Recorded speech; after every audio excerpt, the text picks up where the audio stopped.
नमस्ते। निमोनिया ये एक ऐसा नाम है जो हम सबने सुना ही है ना? हो सकता है हमारे किसी अपने ने इसका सामना भी किया हो। पर क्या हम सच में जानते हैं कि हमारे फेफड़ों के अंदर ये लड़ाई असल में होती कैसी है? तो आज हम इसी आम लेकिन कभी-कभी बहुत गंभीर हो जाने वाले संक्रमण की एक-एक परत को खोलेंगे, वो भी बिल्कुल आसान भाषा में। तो आज हम क्या क्या जानने वाले हैं। सबसे पहले तो यही समझेंगे कि आखिर ये निमोनिया है क्या भला। फिर हम इसके अलग अलग चेहरों को देखेंगे और ये भी जानेंगे कि किन लोगों को इसका खतरा सबसे ज्यादा होता है। इसके बाद हम उन चेतावनी वाले संकेतों को पहचानेंगे जो हमारा शरीर हमें देता है, और फिर हम गोता लगाएंगे फेफड़ों के अंदर चल रही असली जंग में, और आखिर में देखेंगे कि मेडिकल साइंस इस दुश्मन का मुकाबला कैसे करता है। तो चलिए शुरू करते हैं पहले पड़ाव से और सबसे बुनियादी सवाल का जवाब ढूंढते हैं, निमोनिया आखिर है क्या?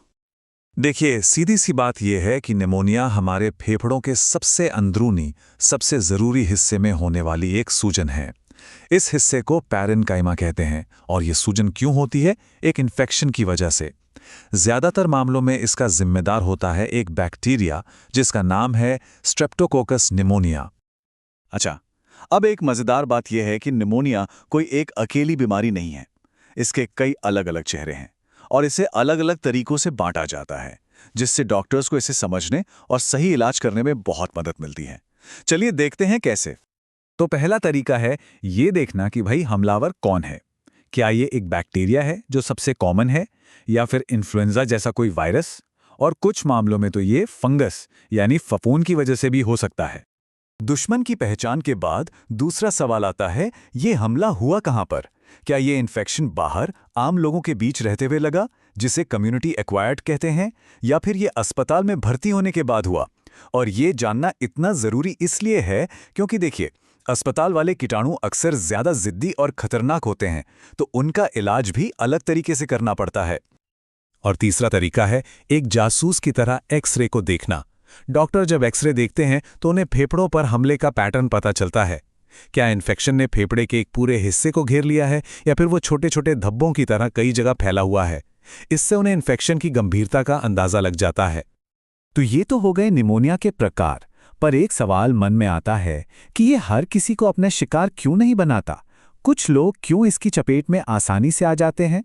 चलिए उन रिस्क फैक्टर्स को समझते हैं जो हमारे शरीर के सुरक्षा कवच को कमजोर कर देते हैं। इसमें सबसे बड़ा फैक्टर है उम्र। बहुत छोटे बच्चे और 65 साल से ज्यादा उम्र के बुजुर्गों का इम्यून सिस्टम उतना मजबूत नहीं होता। फिर आता है धूम्रपान, जो समझिए कि फेफड़ों के गेट पर खड़े पहरेदार को ही हटा देता है और हमलावरों के लिए रास्ता खोल देता है। इसी तरह अगर कोई पहले से कुपोषण का शिकार है या फेफड़ों की कोई पुरानी बीमारी है, तो शरीर की सेना पहले से ही कमजोर होती है। अच्छा, तो मान लीजिए कि ये दुश्मन शरीर में घुस गया। अब क्या? अब हमारा शरीर बजाता है खतरे का अलार्म। चलिए उन चेतावनी वाले संकेतों यानी लक्षणों को समझते हैं जिन्हें हमें कभी भी नजरअंदाज नहीं करना चाहिए। तो ये महसूस कैसा होता है? इन लक्षणों को पहचानना बहुत बहुत जरूरी है, क्योंकि सही टाइम पर एक्शन लेना जान बचा सकता है।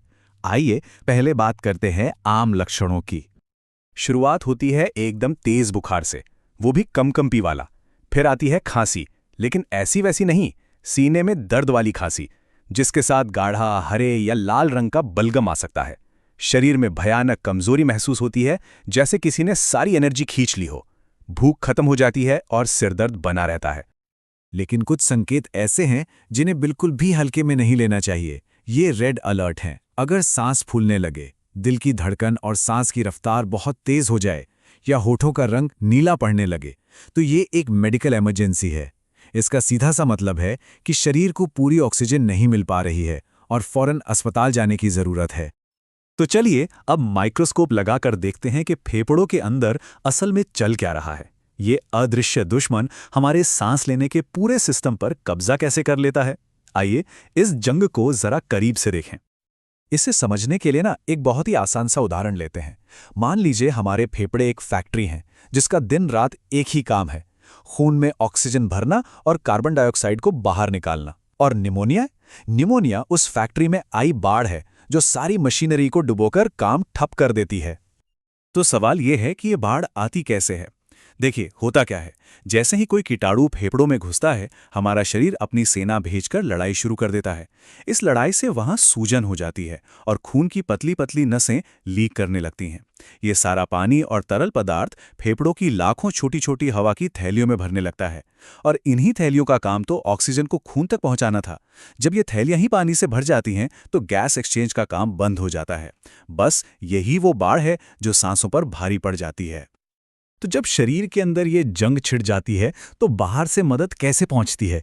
मेडिकल साइंस इस हमले का जवाब कैसे देता है? आइए जानते हैं। लड़ाई जीतने का पहला नियम, अपने दुश्मन को जानो। तो इलाज का सबसे पहला कदम यही है, जांच पड़ताल। डॉक्टर्स को ये ठीक पता लगाना होता है कि फेफड़ों के अंदर असल में हो क्या रहा है। इसके लिए डॉक्टर्स कई तरह के जासूसी टूल्स इस्तेमाल करते हैं। वो मरीज से पूरी हिस्ट्री पूछते हैं, स्टेथोस्कोप लगाकर फेफड़ों की आवाज सुनते हैं और खून की जांच यानी सीबीसी से इन्फेक्शन के सुराग ढूंढते हैं। छाती का एक्सरे तो उस बाढ़ की साफ तस्वीर दिखा देता है, और बलगम या खून की जांच से असली गुनहगार यानी उस बैक्टीरिया या वायरस की पहचान की जाती है। एक बार दुश्मन की पूरी जानकारी मिल गई तो फिर बनता है एक्शन प्लान, जवाबी हमले की तैयारी। इस प्लान में सिर्फ दवाएं ही नहीं होती, बल्कि शरीर को सहारा देने के तरीके भी शामिल होते हैं ताकि वो लड़ाई जीत सके। इलाज का सबसे बड़ा हथियार तो है एंटीबायोटिक्स, जो सीधे जाके बैक्टीरिया को खत्म करते हैं। नेबुलाइजर से दी जाने वाली दवाएं सांस की बंद नलियों को खोलने में मदद करती हैं, और इनके साथ भरपूर आराम और खूब सारे तरल पदार्थ पीना, ये ठीक वैसा ही है जैसे अपनी सेना को खाना, पानी और आराम देना ताकि वो मजबूती से लड़ सके। और जब मामला ज्यादा गंभीर हो तो सपोर्टिंग टीम को भी बुलाना पड़ता है। अगर खून में ऑक्सीजन कम हो रही है तो बाहर से ऑक्सीजन थेरेपी दी जाती है। शरीर में पानी की कमी ना हो, इसके लिए आईवी फ्लूइड्स यानी नस के जरिए तरल पदार्थ दिए जाते हैं। और बहुत ही क्रिटिकल हालात में जब फेफड़े बिल्कुल काम नहीं कर पाते तो मैकेनिकल वेंटिलेटर सांस लेने की जिम्मेदारी संभालता है।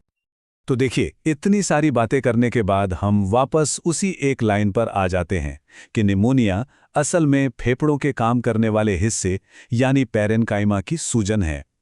परिभाषा भले ही छोटी सी है, पर इस बीमारी का पूरा सार इसी एक बात में छिपा है। हमने ये तो समझ लिया कि मेडिकल साइंस निमोनिया से लड़ता कैसे है, पर यह हमें एक बहुत बड़े सवाल पर लाकर खड़ा करता है। क्या हमें लड़ाई की नौबत आने तक का इंतजार करना चाहिए? सोचिए जरा, हम इलाज से पहले अपने शरीर की पहली डिफेंस लाइन यानी हमारे इम्यून सिस्टम को ही इतना ताकतवर कैसे बना सकते हैं कि ये दुश्मन अंदर घुस ही ना पाए? इस पर सोचना बहुत जरूरी है।